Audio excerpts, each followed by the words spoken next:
Hello அனைவருக்கும் வணக்கம். நான் உங்கள் ராமச்சந்திரன். இது உங்கள் ராம்ஸ் தீபம் எக்ஸாம் சொல்யூஷன்ஸ். ஸோ நண்பர்களே, நம்ம வெற்றிகரமாக தமிழ் ஃபர்ஸ்ட் டேர்ம் அதுக்கான வினாத்தாள் நம்ம பார்த்துட்டோம். அது நீங்கள் டெஸ்ட்டும் எழுதிட்டீங்க. ஸோ நிறைய பேர் வந்து நல்ல மார்க் எடுத்துருப்பீங்கன்னு நான் நினைக்கிறேன். ஓகேங்களா? ஸோ நம்ம அடுத்த டேர்ம் டெஸ்ட் வந்து நம்ம ஸ்டார்ட் பண்ண போகிறோம். அது சிலபஸ் தனி மீடியாவில் கொடுக்குறேன். இப்போ நம்ம அந்த கொஸ்டினுக்கான எக்ஸ்ப்ளனேஷன் தாங்க பார்க்க போகிறோம். ஸோ ஃபுல்லாக அதனோட எக்ஸ்ப்ளனேஷன் பார்த்தா இன்னும் கிளியராக இருக்கும். இன்னும் ஃபுல்லாகவே வந்து பார்த்தா இந்த 6th முழு டேர்மும் வந்து உங்களுக்கு வந்து கிளியர் ஆகிடும். ஸோ நீங்கள் வந்து அதான் நீங்கள் 6th பார்க்கவே இல்லை, இந்த கொஸ்டின் மட்டும் நீங்கள் ரிப்பீட்டடாக பார்த்தீங்கனாலே போதும். 6th ஃபுல் டேர்ம் ஃபுல்லாக கவர் ஆகிடும். ஓகேங்களா? சரி, நம்ம இந்த கொஸ்டினை ஃபுல்லாக பார்க்கலாம். அதுக்கு முன்னாடி நம்ம சேனலுக்கு யாரும் புதுசாக வேணால் நம்ம சேனலை சப்ஸ்கிரைப் பண்ணிங்க, லைக் பண்ணுங்கள், ஷேர் பண்ணுங்கள், கூட பார்க்குற பெல் பட்டனையும் கிளிக் பண்ணிக்கங்க. நம்மளோட சேனல் அதாவது ஃப்ரீ டெஸ்ட் பேட்ச் டெலகிராம் லிங்க்கில் யாருன்னா ஜாயின் பண்ணாமல் இருந்தீங்கன்னா இதோட டிஸ்கிரிப்ஷன் லிங்க்கில் டெலகிராம் லிங்க்கும் கொடுக்குறேன். அப்படின்னா வந்து நீங்கள் என்ன பண்ணுங்கள், சிலபஸ் வீடியோ போட்டிருப்பேன், அதில் நீங்கள் போய் என்ன பண்ணலாம், ஜாயின் பண்ணிக்கலாம். ஓகேங்களா? சரிங்க. அடுத்த டெஸ்ட் வரதுக்குள்ளே யாராவது ஜாயின் பண்ணுமோ ஜாயின் பண்ணிவிடுங்க. சரி, நம்ம வீடியோக்குள்ளே பார்க்கலாம் பாருங்கள். சரி, ஃபஸ்ட்டு கொஸ்டின், அடிகோடிட்ட சொல்லின் ஆங்கில பொருள் என்ன அப்படின்றதா வந்து இதுக்கான கொஸ்டின். இதில் அடிகோடிட்ட சொல்லுதுங்க மேதினி அப்படின்றதா வந்து இதனோட அடிகோடிட்ட சொல். ஓகேங்களா? அப்போ மேதினி அப்படின்றத வந்து எதை குறிக்குதுன்னா உலகம் அப்படின்றத வந்து குறிக்குது. அதை பூமி உலகம் அப்படின்றத வந்து குறிக்குது. ஸோ அதனோட ஆங்கில சொல் என்னன்னு பார்த்தீங்கன்னா வேர்ல்டு. என்னதுங்க அதனோட ஆங்கில சொல் வந்து வேர்ல்டு. அப்போ இதுக்கான ஆன்சர் என்னதுங்க, வேர்ல்டு அப்படின்றத வந்து இதுக்கான ஆன்சர். ஓகேங்களா? மேதினா உலகம், வேர்ல்டு. ஸோ அது மட்டும் இல்லைங்க, மேதினி இல்லாமல் இன்னும் நிறைய பேர்கள் இருக்குது. பார், அகிலம், புவனம், வையம், வையகம், நாணி, தரணி, நாளம், புவனம். ஸோ இதெல்லாம் வந்து பார்த்தீங்கன்னா இந்த உலகத்துக்கு சொல்லக்கூடிய மற்ற தமிழ் பெயர்கள். அடுத்து பாருங்கள், மற்ற 3 ஆப்ஷன் பாருங்களேன். ஃபாரஸ்ட். ஸோ ஃபாரஸ்ட்னால் காடு. ஸோ அதையும் நம்ம தெரிஞ்சுக்கலாம். காடுக்கு வந்து என்னென்ன தமிழ் பெயர்கள் இருக்குன்னா அடவி, கான், வனம். இதெல்லாமே வந்து பார்த்தீங்கன்னா காடுக்கு தரக்கூடிய அந்த தமிழ் பெயர்கள். அடுத்து ஆர்ஸ் வந்து பார்த்தா குதிரை.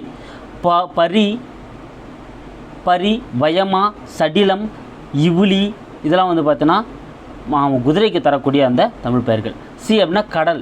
ஸோ கடலை பொறுத்தவரையில் வந்து பார்த்தோன்னா ஆற்களி, முன்னீர், ஆழி, வாரணம், சலதி. இதெல்லாம் வந்து பார்த்தோன்னா கடலுக்கு தரக்கூடிய மற்ற பெயர்கள். ஓகேங்களா? ஆனால் இதுக்கான ஆன்சர் நாப்பாங்க வேர்ல்டு தான் வந்து இதுக்கான ஆன்சர். மேதினியோட ஆங்கில சொல் வந்து பார்த்தீங்கன்னா வேர்ல்டு. அடுத்து 3வது கொஸ்டின், பெருஞ்சித்திரனார் நூல்களில் பொருந்தாதது எது? ஓகேங்களா? பெருஞ்சித்திரனாரோட நூல்களில் பொருந்தாதது எது? அதுக்கு மேலே இந்த கொஸ்டின் எந்த இடத்துல இருக்குது அப்படின்னு வந்து பார்த்தீங்கன்னா பேஜ் நம்பர் 5 இருக்குங்க. இந்த மெய்ப்புகட்டம் அப்படின்ற கொஸ்டின் பேஜ் நம்பர் 5 இருக்குது. அடுத்து பெருஞ்சித்திரனார் நூல்களில் பொருந்தாதது எது அப்படின்னு பார்த்தீங்கன்னா இது பேஜ் நம்பர் 6 இருக்குது. அதில் பார்த்தீங்கன்னா தெளிவாக கொடுத்துருப்பாங்க. பெருஞ்சித்திரனார் பொறுத்தவரையில் வந்து பார்த்தீங்கன்னா அவரோட இயற்பெயர் வந்து மாணிக்கம். அவர் பாவலரேறு அப்படின்னு சொல்லிட்டு என்ன பண்ணப்படுறாரு, அழைக்கப்படுறாரு அப்படின்னு நம்ம பார்த்துருப்போம். இவரோட நூல்கள் வந்து பார்த்தீங்கன்னா கனிச்சாறு, கொய்யாக்கனி, பாவிய கொத்து, நூறாசிரியம். இதெல்லாம் அவரோட நூல்கள். ஓகேங்களா? நம்ம என்ன பண்ணியிருக்கோம், பாவிய கொத்தை தான் கொய்யா கொத்துன்னு மாற்றி கொடுத்துருக்கோம். அப்போ இதுதான் வந்து தவறு. அப்போ பொருந்தாத நூல் எதுங்க, இதில் கொய்யா கொத்து அப்படின்றது தான் தவறு. இதான் இதுக்கான ஆன்சர். அங்கே என்ன வரணும், பாவிய கொத்து அப்படின்னு வரணும். ஓகேங்களா? ஸோ அதை பார்த்து கரெக்ஷன் பண்ணிக்கோங்க. அடுத்து நம்ம பார்க்க போகிறது பொருந்தா இணை எது? ஓகேங்களா? ஸோ இது வந்து நீங்கள் தமிழ் முதல் டேர்மில் பொறுத்தவரையில் வந்து பார்த்தீங்கன்னா இது தனியாகவே கொடுத்துருக்காங்க. Page number 12. இது எங்கே இருக்குதுன்னு பார்த்தீங்கன்னா பேஜ் நம்பர் 12 வந்து கொடுத்துருக்காங்க. ஸோ தனியாகவே அவங்க என்ன பண்ணியிருக்காங்க, எந்த 2000 ஆண்டுகளுக்கு முற்பட்ட எந்தெந்த வேர்டு வந்து எந்தெந்த நூலில் இருந்தது அப்படின்னு சொல்லிட்டு கொடுத்துருக்காங்க. அப்படி பார்க்குறப்ப வந்து பார்த்தீங்கன்னா ஃபஸ்ட்டு பாம்புனா வந்து குறுந்தொகை. இது சரிதாங்க. பாம்புனா வந்து குறுந்தொகை தான் வந்து பாம்பு இருந்தது. ஏன்னா பாம்பு மட்டும் இருக்காது, முதலை, மீன் மற்றும் செய் இதெல்லாம் வந்து பார்த்தோன்னா குறுந்தொகையில் இருந்தக்கூடிய அந்த வார்த்தைகள் அப்படின்னு பார்த்தோம். இது நம்ம ஷார்ட்கட் வீடியோவும் போட்டிருக்கோம், எப்படி ஞாபகம் வச்சுக்கலாம்னு சொல்லிட்டு. அது யாருன்னா பார்க்காம இருந்தீங்கன்னா இந்த வீடியோட என்ஸ்க்ரீனில் கொடுக்குறேன், அது நல்லா பார்த்துக்குங்க. அடுத்து மருந்து அப்படின்றத வந்து பார்த்தீங்கன்னா இங்கே 18 கொடுத்துருக்கோம். இது தாங்க தவறு. அப்போ இதுக்கான ஆன்சர் வந்து பார்த்தீங்கன்னா மருந்து பி தான். ஏன்னா 18 வரக்கூடாது, அதுக்கப்புறம் என்ன வரணும்? ஓகேங்களா? ஸோ மருந்து அப்படின்றத வந்து பார்த்தீங்கன்னா அகநானூறு மற்றும் திருக்குறள். ஓகேங்களா? மருந்து எங்கே இடம்பெற்றிருக்கு, அகநானூறுலையும் திருக்குறளையும் வந்து தான் இடம்பெற்றிருக்கு. அப்போ இங்கே வர வேண்டியது வார்த்தை அகநானூறு மற்றும் திருக்குறள், இது 2 தான் வந்து இடம்பெற்றிருக்கு. ஸோ உலகம் அப்படின்றது வந்து பார்த்தீங்கன்னா தொல்காப்பியத்தில் இடம்பெற்றிருக்கு. உலகம், தொல்காப்பியம், கிளவியாக்கம், திருமுருகாற்றுப்படை இதெல்லாம் இடம்பெற்றிருக்கு. அடுத்து உயிரும் வந்து பார்த்தீங்கன்னா தொல்காப்பியத்தில் இடம்பெற்றிருக்கு. தொல்காப்பியம், கிளவியாக்கம் அண்ட் திருக்குறள் இது 3 வந்து பார்த்தீங்கன்னா இடம்பெற்றிருக்கு. இது எல்லாத்தையும் நான் ஷார்ட்கட் சொல்லியிருக்கேன். அந்த வீடியோ நீங்கள் பார்த்தீங்கன்னா உங்களுக்கு கிளியராக வந்து புரிஞ்சிடும். ஓகேங்களா? இது பேஜ் நம்பர் 12 இருக்குது. அடுத்து நமக்கு கிடைத்துள்ள மிக பழமையான இலக்கண நூல் எது? ஸோ நம்மளுக்கு இடத்துல நமக்கு பழமையான இலக்கண நூல் எதுங்க எதுன்னு பார்த்தீங்கன்னா அதுக்கான ஆன்சர் தொல்காப்பியம். ஏன்னா தொல்காப்பியம் தான் நம்மளுக்கு கிடைச்சுள்ள நமக்கு பழமையான நூல். இங்கே ஆப்ஷனில் எதுவுமே இல்லை அப்படின்றதுனால அப்போ இவற்றில் எதுவும் இல்லை தான் இதுக்கான ஆன்சர். இதுக்கான ஆன்சர் என்னதுங்க டி. அப்போ நன்னூல், தண்டி அலங்காரம், காரிகை என்னன்னு பார்த்தீங்கன்னா இதுவும் வந்து இலக்கண நூல்கள் தான். ஆனால் முதல்ல கிடைக்கப்பட்ட இலக்கண நூல்கள் இது கிடையாதுங்க.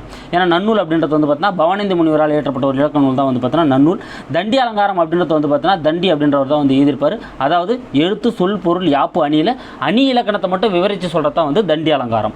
அடுத்து காரிகை அப்படின்றது யாப்பெருங்கல காரிகை அப்படின்னு சொல்லுவாங்க. அந்த யாப்பு அணியை வந்து பார்த்தீங்கன்னா இதில் ஹைலைட் வந்து சொல்லியிருப்பாங்க. ஓகேங்களா? அப்போ நம்மளுக்கு இதுக்கான ஆன்சர் என்னன்னு பார்த்தீங்கன்னா நம்மளுக்கு கிடைத்துள்ள மிக பழமையான இலக்கண நூல் தொல்காப்பியம் அப்படின்றது தான் மிக பழமையான இலக்கண நூல். அப்போ இதுக்கான ஆன்சர் இவற்றில் எதுவும் இல்லை. அடுத்து பாருங்கள். ஓகே, இது எந்த பேஜில் இருக்குதுன்னு பார்த்தீங்கன்னா பேஜ் நம்பர் 8ங்க. இந்த 5வது கொஸ்டின் வந்து பார்த்தீங்கன்னா பேஜ் நம்பர் 8ல் இருக்குது. ஓகேங்களா? அடுத்து தமிழெண்ணில் ஏயும் ஆயும் கூட்டி கிடைக்கும் விடையில் ரூ கழித்தால் என்ன கிடைக்கும்? ஓகேங்களா? ஸோ பாருங்கள், தமிழ் நம்மளுக்கு தெரியும். கானா வந்து 1, ஊனா 2, ஞானா 3, சானா 4, ரூனா 5, சூனா 6, ஏனா 7, ஆனா 8, கூனா 9, கா 0னா 10 அப்படின்றது நம்மளுக்கு நல்லாவே தெரியும். ஓகேங்களா? இப்போ நான் என்ன கேள்வி கேட்டிருக்கேன்? தமிழெண்ணில் ஏன்றது எத்தனைங்க 7, ஆயும் ஆன்றது எதுங்க 8, 7 8யும் கூட்டுறோம். 7 8யும் கூட்டினா கிடைக்கிறது 5.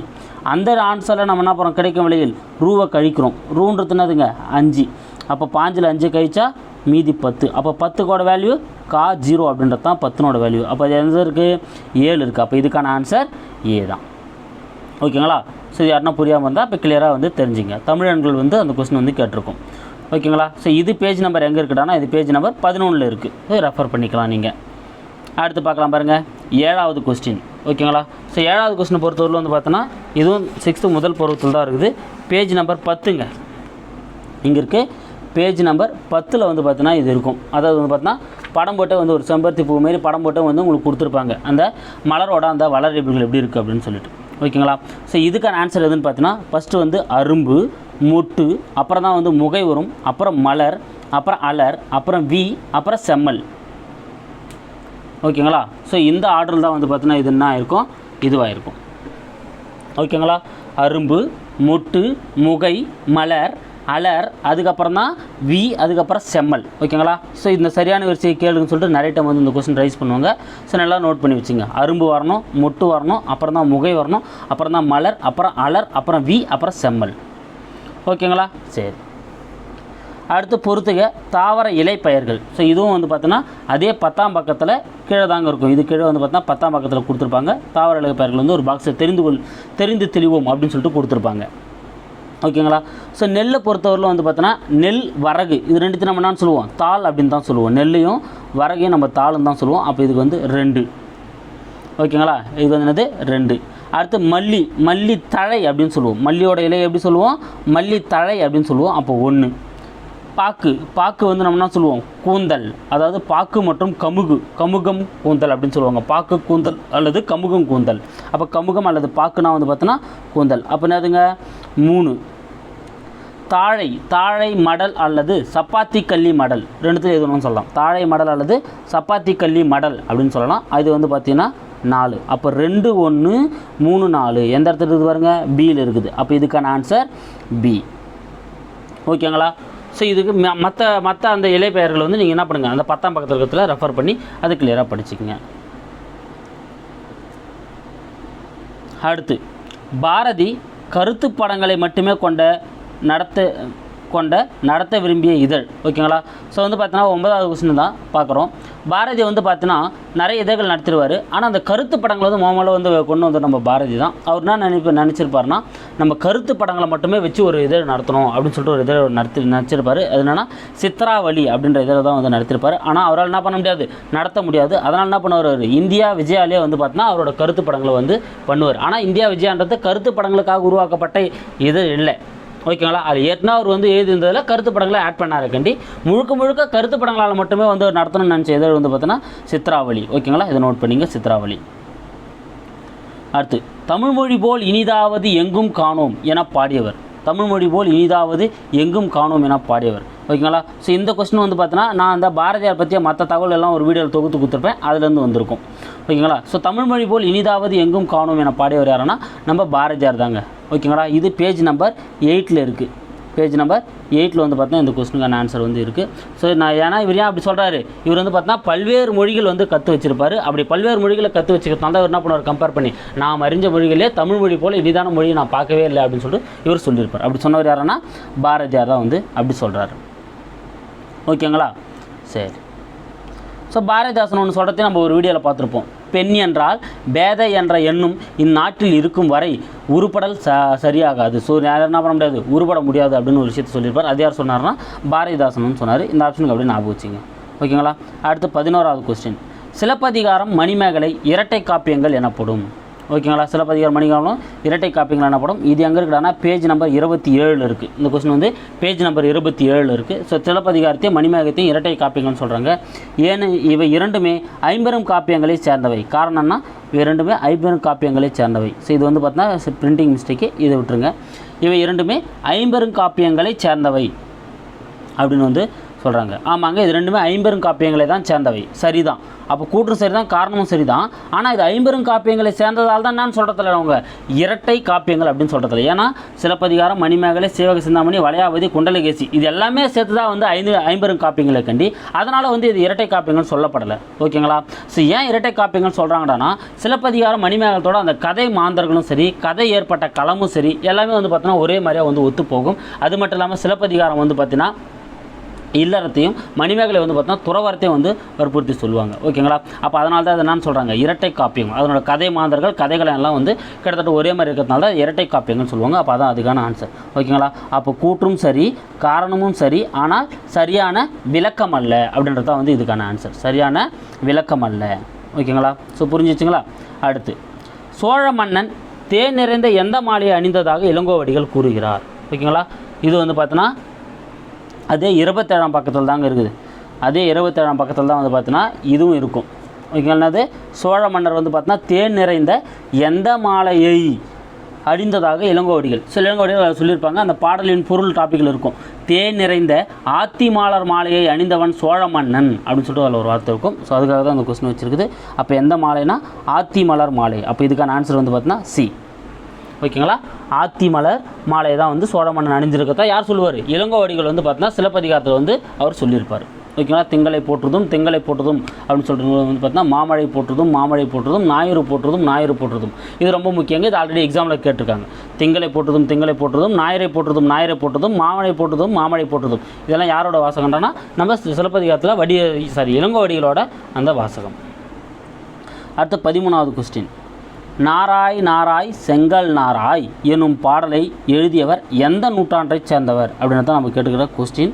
ஓகேங்களா. ஸோ நாராய் நாராய் செங்கில் நாராய் அப்படின்னு பார்த்தீங்கன்னா இது எந்த பேஜில் இருக்குன்னா பேஜ் நம்பர் 33 இருக்குதுங்க. ஓகேங்களா. இந்த கொஸ்டின் வந்து பார்த்தீங்கன்னா எங்கே இருக்குது, பேஜ் நம்பர் 33 இருக்குது. ஓகேங்களா. ஸோ யார் இந்த பாடலை எழுதுனதுன்னு பார்த்தீங்கன்னா சத்திமுத்த புலவர் தான் அந்த பாடலை வந்து எழுதியிருப்பார். யார் எழுதுந்து, சத்திமுத்த புலவர் தான் இந்த பாடலை வந்து எழுதியிருப்பார். அவர் கிட்டத்தட்ட அவர் வந்து 1500 ஆண்டுகளுக்கு முன்பு வாழ்ந்தவர். இவங்க 1500 ஆண்டுகள். அப்போ இதுக்கான ஆன்சர் வந்து பார்த்தீங்கன்னா பி. அவர் வந்து 1500 ஆண்டுகளுக்கு முன்பு வாழ்ந்தவர். இவர் தான் என்ன பண்ணியிருப்பார், இந்த பறவைகளோட வலசை போதலை பற்றி அதில் சொல்லியிருப்பார். தென் திசை குமரி ஆடி வடதிசைக்கு ஏகுவராயின். ஓகேங்களா. தென் திசையிலேருந்து வடதிசை நோக்கி என்ன பண்ணுவாங்க, வலசை போவாங்க பறவைகள் அப்படின்னு சொல்லிட்டு இந்த நூலில் தான் வந்து அவர் என்ன பண்ணியிருப்பார், சொல்லியிருப்பார். ஓகேங்களா. அப்போ நாராயண என்ற பாடலை எழுதியவர் சத்திமுத்த புலவர். அவர் 1500 ஆண்டுகளுக்கு முன்பு வாழ்ந்தவர். பறவைகளோட வலசை போதலை பற்றி சொல்கிறார். கிளியருங்களா. அடுத்து 14வது கொஸ்டின். பொருந்தா இணையது. இது வந்து சொற்பொருளுங்க. ஓகேங்களா. இது என்னது, சொற்பொருள். பாருங்கள், ஔடதம் அப்படின்னா மருந்து. சரிங்க, ஔடதம்னா மருந்து தான், ஃபஸ்ட்டு கரெக்டு தான். அடுத்து சித்தம்னா உள்ளம். இதுவும் சரிதாங்க. சித்தம்னா உள்ளம் சரிதான். நிருமித்த அப்படின்னா உறுதியாக்கே. இது தாங்க தவறு. அப்போ இதுக்கான ஆன்சர் எதுனா சி தான் இதுக்கான ஆன்சர். ஏன்னா இதுதான் தவறாக இருக்குது. நிருமித்த அப்படின்னா என்னன்னு பார்த்தீங்கன்னா மீனிங்கு உருவாக்கிய. நிருமித்தனா என்ன மீனிங்கு, உருவாக்கிய. இது பேஜ் நம்பர் 2ல் இருக்கும். புக்கில் ரெஃபர் பண்ணிங்கன்னா பேஜ் நம்பர் 2லே வந்து பார்த்தீங்கன்னா இது வந்து இருக்கும். நிருமித்த அப்படின்னா உருவாக்கிய அப்படின்ற மீனிங். ஊழினா நீண்டதொரு காலப்பகுதி. கரெக்டு தான். ஓகேங்களா. அப்போ இது வந்து சி தான் இதுக்கான ஆன்சர். அடுத்து நம்ம பார்க்க போகிறது 15வது கொஸ்டின். ஓகேங்களா. ஸோ கூற்றை கவனி. ஓகேங்களா. ஸோ இது வந்து இதுவும் டைப்பிங் மிஸ்டேக் தான், இதை விட்டுருங்க. கூற்றை கவனி அப்படின்னு சொல்கிறப்போ வந்து பார்த்தீங்கன்னா 20ஆம் நூற்றாண்டின் இணையற்ற கவிஞர் பாரதியார். 20ஆம் நூற்றாண்டோட இணையற்ற கவிஞர் யாருன்னா பாரதியார் அப்படின்னு சொல்கிறாங்க. ஆமாங்க, 20ஆம் நூற்றாண்டோட இணையற்ற கவிஞர் வந்து பாரதியார். சரிதான். ஓகேங்களா. 20ஆம் நூற்றாண்டோட இணையற்ற கவிஞர் பாரதியார். சரிதான். இவர் முதலில் மதுரை சேதுபதி பள்ளியில் ஆசிரியராக பணியாற்றினார். ஆமாம், இதுவும் சரிதான். நம்ம வீடியோவில் வந்து கிளியராக சொல்லியிருப்போம். பாரதி என்பதன் பொருள் சிறந்த கவிஞன் அப்படின்றது இது தவறுங்க. ஏன்னா பாரதி என்பதன் பொருள்னது சிறந்த கவிஞன் இல்லை, கலைமகள். ஸோ பாரதி என்பதன் பொருள் வந்து பார்த்தீங்கன்னா கலைமகள். இவர் தூத்துக்குடி மாவட்டம் எட்டயபுரத்தில் சின்னசாமி லட்சுமிமாளுக்கு வந்து பிறந்திருப்பார் அப்படின்னு நம்ம பார்த்தோம். இவரோட எட்டயபுரம் மன்னன் தான் இவருக்கு பாரதின்னு பேர் வச்சிருப்பார். அந்த பாரதியோட பொருள் தான் நம்ம என்ன பார்த்தோம், கலைமகள் அப்படின்னு நம்ம வந்து பார்த்தோம். ஓகேங்களா. ஸோ அப்போ அதுதான் கேட்டிருக்குது. அப்போ சி 3ஆவது வந்து அப்புறம் அப்போ 1, 2 சரி அப்படின்றப்போ வந்து பார்த்தீங்கன்னா இதுக்கான ஆன்சர் வந்து ஏ. இதுக்கான ஆன்சர் வந்து ஏ, 1, 2 சரி. ஓகேங்களா.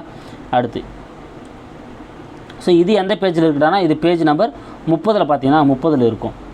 அடுத்து வந்து பார்த்தீங்கன்னா 16 மகிழ்ச்சி என்னும் தமிழ்ச்சொல்லுடன் தொடர்பற்ற நூல் இது. இதுதாங்க நம்ம ஏற்கனவே வந்து இதை பற்றி பார்த்தோம் இல்லையா.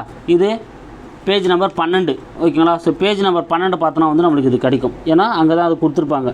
இந்தமாரி வந்து 2000 ஆண்டுகளுக்கு முற்பட்ட வழக்கத்தில் அந்த சொற்கள் எந்தெந்த நூலில் இருக்குன்னு இங்கே என்ன சொல்லியிருக்கோம், நம்ம மகிழ்ச்சி என்னும் தமிழ் சொல்லுடன் தொடர்பற்ற நூல் எது அப்படின்னு நம்ம கேட்டிருக்கோம். அப்போ மகிழ்ச்சின்ற நூலாக கூட வந்து பார்த்தா தொடர்பட்டது. மகிழ்ச்சி எந்தெந்த நூல் இருக்குன்னு பார்த்தீங்கன்னா தொல்காப்பியம், கற்பியல் மற்றும் திருக்குறள், இது 3த்துல இருக்குங்க. அப்போ தொடர்பற்றது கலவியல் தான் வந்து தொடர்பற்றது. அப்போ இதுக்கான ஆன்சர் வந்து பார்த்தோன்னா கலவியல் பி. ஓகேங்களா. ஏன்னா கலவியல்னா இருக்கும் அன்பு அப்படின்ற வார்த்தை தான் வந்து பார்த்தோன்னா கலவியலில் வந்து ஈடுபட்டிருக்கும். ஓகேங்களா. அப்போ இல்லை கலவியல் வந்து வராது. தொல்காப்பியம், கற்பியல், திருக்குறள் இது 3த்துலையுமே எந்த வேர்டு மகிழ்ச்சின்ற வார்த்தை வந்து இடம்பெற்றிருக்கு. அடுத்து 17வது கொஸ்டின். நெடுவல்லூசி நெடுவசி பறந்தவடு. ஓகேங்களா. நெடுவல்லூசி நெடுவசி பறந்தவடு. ஓகேங்களா. அதாவது இந்த என பதிற்று பத்து குறிப்பிடுவது. இந்த வாக்கியம் வந்து எந்த நூலில் அமைஞ்சிருக்குதுன்னா பதிற்று பத்தில் தான் அமைஞ்சிருக்குது. அது எதை பற்றி சொல்லுது அப்படின்னு வந்து பார்த்தீங்கன்னா கடலின் ஆழமா, சுறாமீனோட காயமா, பரந்த உலகத்தையா, இல்லை போர்க்கள காயமானா அது எதை பற்றி சொல்லுதுங்க, போர்க்கள காயத்தை பற்றி தான் வந்து சொல்லுது. ஓகேங்களா.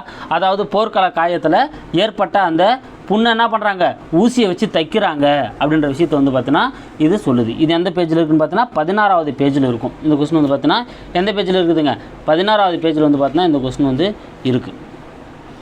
ஓகேங்களா. ஸோ பதிற்று பத்து வந்து சொல்லுது. சுறாமீனோட காயத்தை சொல்கிற நூல் வந்து எதுன்னு பார்த்தீங்கன்னா நற்றிணை. ஓகேங்களா.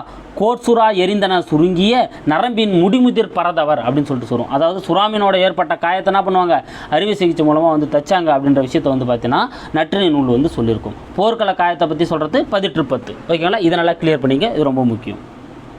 அடுத்து 18வது கொஸ்டின் பொறுத்துக. ஓகேங்களா. இது வந்து பாருங்கள். ஸோ இது வந்து பேஜ் நம்பர் 4 இருக்கும். ஓகேங்களா.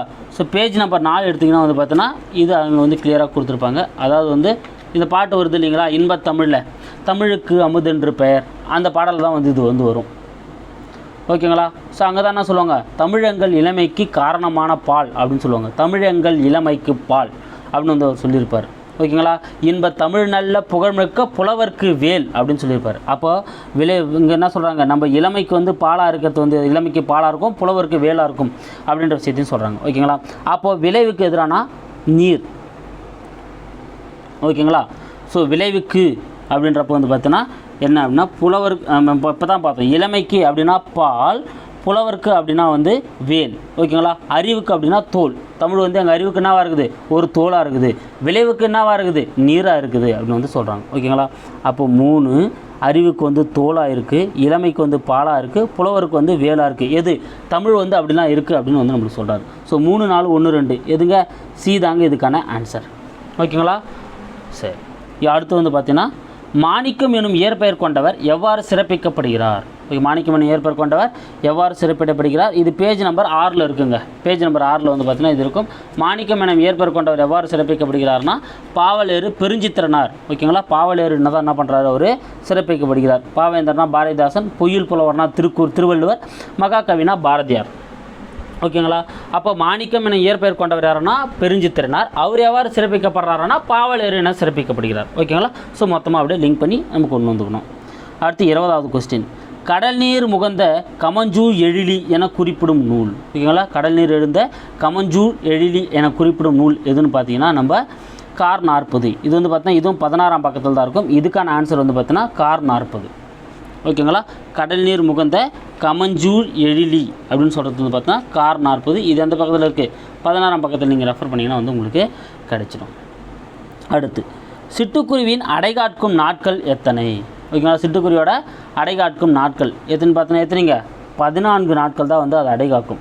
இது பேஜ் நம்பர் எந்த பேஜில் இருக்குதுன்னு பார்த்தீங்கன்னா page number 33. So page number 33 எடுத்து பார்த்தீங்கன்னா இந்த கொஸ்டினுக்கான ஆன்சர் வந்து அங்கே இருக்கும்.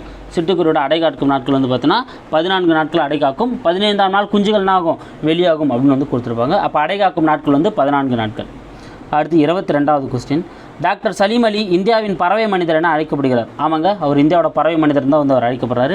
இவர் தன் வாழ்க்கை வரலாற்று நூலுக்கு சிட்டுக்குருவியின் வீச்சு என பெயரிட்டுள்ளார். ஆமாங்க, ஸோ அவரோட வாழ்க்கை வரலாற்றுக்கு என்ன பண்ணுறாரு, அவர் சிட்டுக்குருவியின் வீச்சுன்ற நூலுக்கு தான் பெயரிட்டிருக்காரு. ஆனால் அதனால் அவர் என்ன பண்ணல, பறவை மனிதன் அழைக்கிறார். இங்கே கூற்றும் சரிதான், காரணமும் சரிதான். ஆனால் காரணம் வந்து சொல்கிற காரணம் வந்து பார்த்தா கூற்றுக்கு சரியாக ஆப்ட் ஆகலை. ஓகேங்களா. ஏன்னா இந்தியாவின் பறவை மனிதர்னு சலீம் அலி வந்து அவரோட நூலுக்கு அவரோட வாழ்க்கை வரலாறுக்கு அந்த பேர் வச்சதால் வந்து சொல்லலை. ஓகேங்களா. ஏன் அவர் அப்படி சொல்கிறாங்கடான்னா, தன்னோட வாழ்நாள் முழுவதும் அவர் என்ன பண்ணுறாரு, பறவைகளோட ஆராய்ச்சிக்காகவும் பறவைகளோட அந்த பறவைகளோட அந்த பற்றி ஆராய்ச்சி பண்ணுறதுக்காக வந்து பார்த்தீங்கன்னா அர்ப்பணிச்சிருப்பார். அதனால தான் அவர் வந்து இந்தியாவின் பறவை மனிதர் அப்படின்னு வந்து சொல்லியிருப்பாங்க. ஓகேங்களா. இவர் ஒரு வாசகம் சொல்லியிருப்பார், மனிதன் இல்லாத உலகில் பறவைகளால் வாழ முடியும், ஆனால் பறவைகள் இல்லாத உலகில் மனிதனாக வாழ முடியாது அப்படின்ற விஷயத்தை வந்து இவர் சொல்லியிருப்பார். ஸோ அது மிக மிக முக்கியமான ஒரு வாசகம் தான். ஓகேங்களா. அப்போ இதிலே எல்லாம் அடங்கிச்சு பாருங்கள். இந்தியாவின் பறவை மனிதர்னா சலீம் அலி, அவரோட வாழ்க்கை வரலாற்று நூலுக்கு சிட்டுக்குருவின்னு எழுதியிருக்காரு. ஸோ அவர் வந்து பார்த்தீங்கன்னா வாழ்நாள் முழுவதும் வந்து பறவைகளுக்காக செலவு பண்ணார். ஸோ மனிதன் இல்லாத உலகில் பறவைகள் வாழலாம், பறவைகள் இல்லாத உலகில் மனிதன் வாழ முடியாதுன்ற விஷயத்தையும் அவர் சொல்லியிருக்கார். ஓகேங்களா. சரி எஸ். அடுத்து நம்ம பார்க்க போகிறது 23வது question, the old man and the sea. The old man and the sea அப்படின்ற நூல் ஆங்கில புதினம் எந்த ஆண்டு நோபல் பரிசு பெற்றது? எந்த ஆண்டு நோபல் பரிசு பெற்றது அப்படின்றத வந்து பார்த்தோன்னா இந்த கொஸ்டின். ஸோ எந்த ஆண்டு அப்படின்னு பார்த்தோன்னா இது பேஜ் நம்பர் 37 இருக்குங்க. எங்கே இருக்குது? இது பேஜ் நம்பர் 37 வந்து இருக்குது. ஓகேங்களா. The old man and the sea, கிழவனும் கடலும். தமிழில் சொல்கிறப்ப எப்படி சொல்லுவாங்க, கிழவனும் கடலும் அப்படின்னு தான் வந்து இது சொல்லப்பட்டிருக்கும். இது 1954 தான் நோபல் பரிசு வாங்குது. 1954 தான் வந்து நோபல் பரிசு வாங்குது. ஸோ இந்த கதையோட நாயகன் யாருன்னா சாண்டியாகோ. ஓகேங்களா. அது ரொம்ப முக்கியங்க, இதை கேட்கலாம். ஓகேங்களா. கிழவனும் கடலும் அப்படின்ற நூலோட கதை நாயகன் யார் அப்படின்னு கேட்பாங்க. யாருன்னா சாண்டியாகோ அப்படின்றத வந்து இதனோட கதை நாயகன். அது இம்பார்ட்டன்ட் பாயிண்ட், அதனால நோட் பண்ணிங்க. ஓகேங்களா. அடுத்து 24வது கொஸ்டின், முதலெழுத்தை சார்ந்து வருபவை எத்தனை வகைப்படும்? ஸோ முதலெழுத்தை சார்ந்து வருபவை எத்தனை வகைப்படும் அப்படின்றத வந்து 24வது கொஸ்டின். இது பேஜ் நம்பர் 43 இருக்குதுங்க. ஸோ இந்த கொஸ்டினுக்கான ஆன்சர் பேஜ் நம்பர் 43 இருக்கும், நீங்கள் ரெஃபர் பண்ணிக்கலாம். ஸோ முதலெழுத்தை சார்ந்து வருபவை எத்தனை வகைப்படும் அப்படின்னு வந்து பார்த்தீங்கன்னா மொத்தம் 10 வகைப்படும். அப்போ முதலெழுத்தை சார்ந்து வருபவை, அப்போ முதலெழுத்துனா நம்ம முதல்ல என்னன்னு பார்க்கணும். உயிரெழுத்துக்கள் 12 மெய் எழுத்துக்கள் 18 சேர்ந்து உருவாகத்தான் நம்ம உருவாக்கக்கூடிய 30 எழுத்துக்கள் தான் நம்ம என்னன்னு சொல்லுவோம்னா அந்த முதல் எழுத்துக்கள் அப்படின்னு நம்ம சொல்லுவோம். அந்த முதல் எழுத்துக்களை சார்ந்து வருபவை சார்பு எழுத்துக்கள் அப்படின்னு நம்ம சொல்லுவோம். அந்த சார்பு எழுத்துக்கள் தான் எத்தனை வகையாக பிரிக்கிறாங்க? 10 வகையாக வந்து பிரிக்கிறாங்க. உயிர்மை, ஆயுதம், உயிரிழப்படை, ஒற்றலப்படை, குற்றிய லிகரம், குற்றிய லுகரம், ஐகார குறுக்கம், அவுகார குறுக்கம், மகர குறுக்கம், ஆயுத குறுக்கம் அப்படின்னு சொல்லிட்டு என்ன பண்ணுறாங்க, அதை தான் 10 வகையாக பிரிக்கிறாங்க. அப்போ முதல் எழுத்தை சார்ந்து வரது என்னதுங்க? சார்பு எழுத்துக்கள். அந்த சார்பு எழுத்துக்கள் 10 வகைப்படும். ஓகேங்களா. அப்போ இதுக்கான ஆன்சர் வந்து 10. அடுத்து 25வது கேள்வி. ஓகேங்களா. இது வந்து என்னடானா எதிர்ச்சொல். ஓகேங்களா. இது என்ன பண்ணுறாங்க, எதிர்ச்சொல்லை கரெக்டாக கண்டுபிடிச்சி வந்து பொருத்தணும். அணுகு அப்படின்னா விலகு, விலகிப்போ. ஐயம் அப்படின்னா சந்தேகமாக இருக்குது, தெளிவு அப்படின்றது எதிர்ச்சொல். ஊக்கம் அப்படின்னா சோர்வாக இருக்குது. உண்மை அப்படின்னா பொய் அப்படின்னா பொய்மை. ஓகேங்களா. அப்போ 4, 1, 2, 3 தான் இதுக்கான ஆன்சர். எங்கே இருக்குது பாருங்கள், டியில் வந்து இருக்குது. ஓகேங்களா. அப்போ இதுக்கான ஆன்சர் வந்து டி. ஓகேங்களா. சரி கேஸ், இப்போ இந்த வீடியோவில் ஒரு 25 கொஸ்டினுக்கான ஆன்சர் வந்து உங்களுக்கு எக்ஸ்பிளைன் பண்ணியிருக்கேன். அடுத்த வீடியோவில் அடுத்த 25க்கான கொஸ்டின் நம்ம ஆன்சர் வந்து எக்ஸ்பிளைன் பண்ணலாம்.